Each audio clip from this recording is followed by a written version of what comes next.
تناول کر لیا. غریب نواز فرماتے ہیں اس سوکھے ہوئے ٹکڑے کا نیچے اترنا تھا کہ میرے دل میں ایسا لگا کہ جیسے کوئی میری دنیا روشن ہو گئی اور مجھ پر ایک اللہ کا نور میرے اوپر نازل ہو گیا. سبحان اللہ. غریب نواز رحمۃ اللہ تعالیٰ نے فرماتے اس کے بعد مجھے وہ زندگی ایک دم ویران سی لگنے لگی. جی چاہا کہ اب اللہ کی معرفت حاصل کی جائے, اللہ کو تلاش کیا جائے. آپ نے پختہ ارادہ کر لیا. آپ نے وہ پنچکی کو فروخت کیا, باغ کو بیچا. اس سے جو پیسہ ملا وہ اللہ کے مخلص بندوں پر اللہ کی راہ میں اسے خرچ کر دیا. اب پاس کچھ نہیں تھا, لیکن ظاہر سی بات ہے اللہ کی معرفت حاصل کرنے کے لیے علم دین کا ہونا بہت ضروری ہے. آج کے دور میں اگر کوئی یہ کہے عالم نہ ہو اور اپنے آپ کو کہے بہت پہنچا ہوا ہو, میں آنکھیں بند کر کے سب کچھ بتا دیتا ہوں, تو آپ یہ یقین کر لیں کہ بغیر علم دین کے اللہ و رسول کی معرفت حاصل ہو ہی نہیں سکتی. سمجھ رہے ہیں آپ؟ یعنی وہ پیر کامل نہیں ہو سکتا جب تک کہ وہ علم دین نہ سیکھا ہو, علم دین نہ حاصل کیا ہو.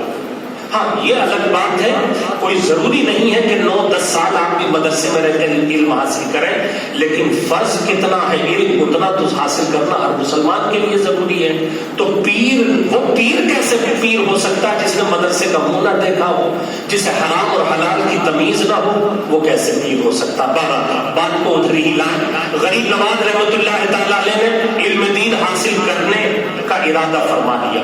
اس دور میں سمرقند اور بخارا یہ علم کا مرکز مانے جاتے تھے, اور بغداد شریف بھی علم کا سینٹر اور علم کا مرکز مانا جاتا تھا. بڑے بڑے مدرسے, یونیورسٹیاں, بڑے بڑے عالموں کی درسگاہیں وہاں آباد تھی. حضرت خواجہ نے رخت سفر باندھا, سمرقند اور بخارا آپ پہنچے, اور ایک طویل وقت آپ نے علم دین حفظ بھی آپ نے وہیں کیا قرآن پاک کا, اور آگے کے جو علوم تھے وہ تمام علوم آپ نے وہاں حاصل کیے. اور اب جب علم دین حاصل کر لیا تو وہ آگ جو ابراہیم قندوزی رحمۃ اللہ تعالیٰ نے کے سوکھے ٹکڑے میں لگائی تھی, روحانیت حاصل کرنے کی آگ, اب وہ علم دین حاصل کر کے وہ آگ اور زیادہ بھڑک گئی, اور زیادہ بڑھ گئی. اب پیاس اور زیادہ بڑھ گئی کہ اللہ کو حاصل کیا جائے, اللہ کی معرفت کو حاصل کیا جائے. بالآخر تاریخ بتاتی ہے کہ پھر آپ کو پتا چلا کہ اس علاقے میں بغداد میں یعنی عراق ملک میں ایک قصبہ تھا جسے ہارون بھی کہا گیا ہے اور ہرون بھی کہا گیا ہے. آپ نے, ہم اور آپ حضرت آپ کے جو شیخ ہیں حضرت خواجہ عثمان, تو ہم ہارونی لگاتے, یہ بھی غلط ہے, بلکہ وہ ہرونی ہے یا ہارونی ہے, ہارونی نہیں ہے. تو حضرت خواجہ رحمۃ اللہ تعالیٰ نے اپنے پیر و مرشد کا بڑا نام سنا کہ اس علاقے میں روحانی بزرگ ہیں جو تربیت کرتے ہیں. تو آپ نے وہاں کا ارادہ کیا, آپ وہاں پہنچے.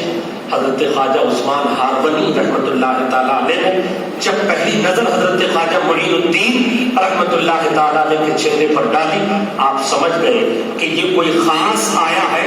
آپ نے بلایا, ارشاد فرمایا بیٹھ جاؤ. تازہ وضو کرایا, تازہ وضو کرانے کے بعد ارشاد فرمایا 2 رکعت نماز پڑھو. 2 رکعت نماز پڑھی. ارشاد فرمایا سورہ بقرہ کی تلاوت کرو. سورہ بقرہ کی تلاوت کی. پھر ارشاد فرمایا کہ 60 مرتبہ سبحان اللہ پڑھو. سبحان اللہ پڑھی. پھر ارشاد فرمایا کہ اوپر دیکھو. اوپر دیکھا, پوچھا کہاں تک دکھ رہا ہے؟ حضرت خواجہ نے عرض کی حضور مجھے عرش اعظم تک نظر آ رہا ہے. سبحان اللہ. پھر آپ نے فرمایا نیچے دیکھو. نیچے دیکھا, پوچھا کہاں تک نظر آ رہا ہے؟ عرض کی حضور تحت الثری تک 7ویں زمین تک دیکھ رہا ہوں. آپ نے ارشاد فرمایا اب ہمارے سلسلے کا طریقہ ہے کہ جاؤ پوری ایک رات اور ایک دن چلے میں گزارو. سامنے ہی گزرا تھا. ارشاد فرمایا اس حجرے میں چلے جاؤ, تو میں 24 گھنٹے نکلنا نہیں ہے بلکہ یاد الہی میں رہنا ہے. آپ نے وہ چلہ بھی پورا فرما لیا. پھر ارشاد فرمایا کہ معین الدین کو بلاؤ. معین الدین حاضر ہو گئے. حضور لبیک. آپ نے ارشاد فرمایا میری ان 2 انگلیوں کے درمیان دیکھو. حضرت خواجہ خود ارشاد فرماتے ہیں میں نے اپنے مرشد کی انگلیوں کے درمیان دیکھا تو مجھے 18,000 عالم نظر آ رہے تھے. حضرت خواجہ عثمان ہارونی نے پوچھا اب اوپر دیکھ معین الدین اور بتا کیا دکھ رہا ہے؟ حضرت خواجہ عرض کرتے ہیں یا پیر اب مجھے اللہ رب العزت کی ذات پاک تک نظر آ رہا ہے اور تمام حجابات میری آنکھوں سے اٹھ گئے ہیں۔ آپ نے فرمایا اب تیرا کام مکمل ہو گیا، جا اب تو خدمت دین کر۔ اور آپ کے پیر و مرشد نے اجازت دی، لیکن حضرت خواجہ وہاں سے گئے نہیں، بلکہ تاریخ بتاتی ہے مسلسل 20 سال حضرت خواجہ غریب نواز اپنے مرشد کی خدمت کرتے رہے۔ کبھی بستر اٹھا رہے ہیں، کبھی پانی بھر کے دے رہے ہیں، کبھی سونے کے لیے بستر جما رہے ہیں، کبھی کھانے کے بعد برتن دھو رہے ہیں۔ یہ ہے خدمت۔ تب جا کر انہیں عطائے رسول کہا گیا، تب جا کر غریب نواز کو یہ اللہ نے مرتبہ عطا فرمایا۔ اور اب تاریخ میں آگے چلیے، تاریخ بتاتی ہے حضرت غریب نواز نے 2 یا 3 حج فرمائے ہیں۔ میری یادداشت جہاں تک یہ کام کر رہی ہے، ایک حج آپ نے بغیر مرشد کے کیا ہے اور ایک حج آپ نے اپنے پیر و مرشد کے ساتھ فرمایا ہے، اور وہی حج آپ کا بڑا قیمتی تھا جو آپ نے پیر و مرشد کے ساتھ کیا ہے۔ تاریخ ملتی ہے کہ جب خانہ کعبہ کا طواف ہو گیا تو آپ کے پیر و مرشد نے خانہ کعبہ کے طواف میں حجر اسود یا میزاب رحمت پر کھڑے ہو کر عرض کی، آسمان کی طرف ہاتھ اٹھائے، اے میرے رب میں تیرے مقدس گھر کے سامنے کھڑا ہوں، اے میرے رب میں پہلے بھی حاضر ہوا ہوں لیکن آج میں تیری بارگاہ میں تیری ایک امانت لے کر حاضر ہوا ہوں، اے میرے رب میرے اس مرید معین الدین کو تو قبول فرما لے۔ تاریخ بتاتی ہے باضابطہ آواز آئی تھی، اے عثمان ہم نے معین الدین کو قبول کر لیا، ہم نے معین الدین کو قبول کیا۔ اس کے بعد میں سفر ہوتا ہے مدینہ الرسول کا، آپ وہاں حاضر ہوئے، حاضر ہو کر آپ نے حضرت خواجہ سے کہا اے معین الدین یہاں بڑے ادب کا مقام ہے، تمہیں دست بستہ حاضر ہونا ہے، حضور کی بارگاہ میں سلام پیش کرنا ہے۔ تاریخ خواجہ بتاتی ہے حضرت غریب نواز کا ہاتھ پکڑے ہوئے ہیں آپ کے پیر و مرشد، اور حضور کی بارگاہ میں دست بستہ سلام عرض کیا جاتا ہے۔ حضرت غریب نواز نے بھی سلام پیش کیا تو تاریخ میں یہ ملتا ہے کہ آپ نے سلام پیش کیا، السلام علیکہ یا رسول اللہ، تو اندر سے جواب آیا وعلیکہ السلام یا معین الدین۔ یہ جواب تربت پاک مصطفیٰ سے آیا، اور وہاں بھی آپ کے پیر و مرشد نے ہاتھ پکڑ کر عرض کیا حضور میں یہ امانت آپ کے سپرد کرتا ہوں، آپ قبول فرمائیں۔ تو جواب ملا، اور یقیناً جواب ملا کہ اے عثمان ہم نے معین الدین کو قبول کیا، اور معین الدین کو اللہ کے دین کی خدمت کے لیے ہم نے چن لیا ہے۔ یہ اور باضابطہ آپ کو خواب میں ہندوستان کی بشارت دی گئی، معین الدین کو سرزمین ہند بھیجا جائے۔ یہ اس وقت کا ہندوستان ہے جب تقسیم نہیں تھا، کئی ملک اسی میں تھے، پھر بعد میں ٹکڑے ٹکڑے ہوا، اور اس وقت حضرت غریب نواز رحمۃ اللہ تعالیٰ علیہ کو ہندوستان کی بشارت دی گئی، یہاں کی ذمہ داری دی گئی۔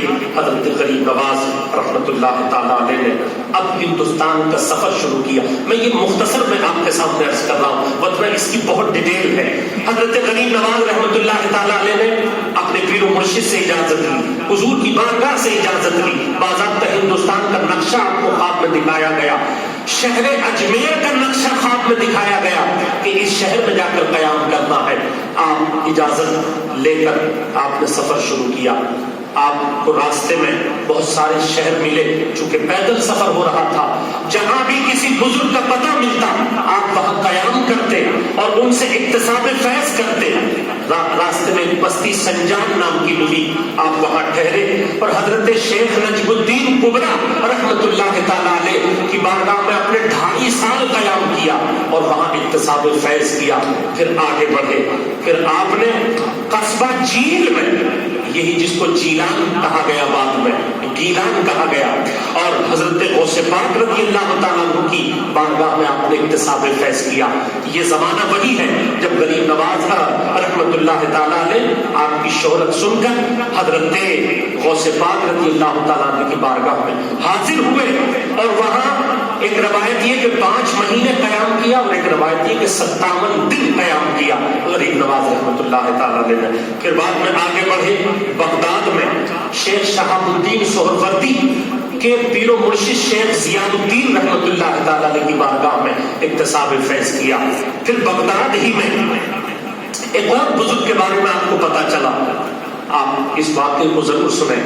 جب آپ نے غریب نواز نے سنا کہ بغداد میں ایک بزرگ ہے جو 50 سال سے تنہائی میں بیٹھے ہوئے ہیں, 50 سال سے انہوں نے کسی سے گفتگو نہیں کی ہے, اپنی زبان نہیں کھولی ہے, جو بھی ضرورت ہوئی اشارے سے کہہ دی, اور کسی سے ملے نہیں ہیں.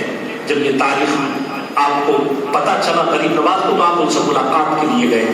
دروازے پر انہوں نے آہٹ دیکھی, بزرگ نے نظر اٹھا کر دیکھا, آنکھیں سرخ ہیں, چہرے پر ایک جلال ہے. آج تک کسی سے گفتگو نہیں کی, لیکن جب غریب نواز کے چہرے کو دیکھا تو آپ نے, ان بزرگ نے اشارہ کیا بیٹھ جاؤ. سبحان اللہ, بیٹھنے کا اشارہ کیا. آپ انتظار کرتے رہے, مجھ سے بات کریں گے. تھوڑی دیر کے بعد میں غریب نواز رحمۃ اللہ تعالیٰ علیہ انتظار کرتے رہے. تھوڑی دیر کے بعد میں انہوں نے بلایا, ادھر آؤ, اور کہا تمہارا نام معین الدین ہے. سبحان اللہ, کوئی انٹروڈکشن نہیں, کوئی معلومات نہیں, لیکن آپ, ان بزرگ نے فرمایا تمہارا نام معین الدین, میرا نام معین الدین ہے. آپ نے عرض کی حضور میں نے آپ کے بارے میں یہ سنا ہے کہ آپ نے 50 سال سے کوئی گفتگو نہیں کی ہے, کیا وجہ ہے, کیوں ایسا؟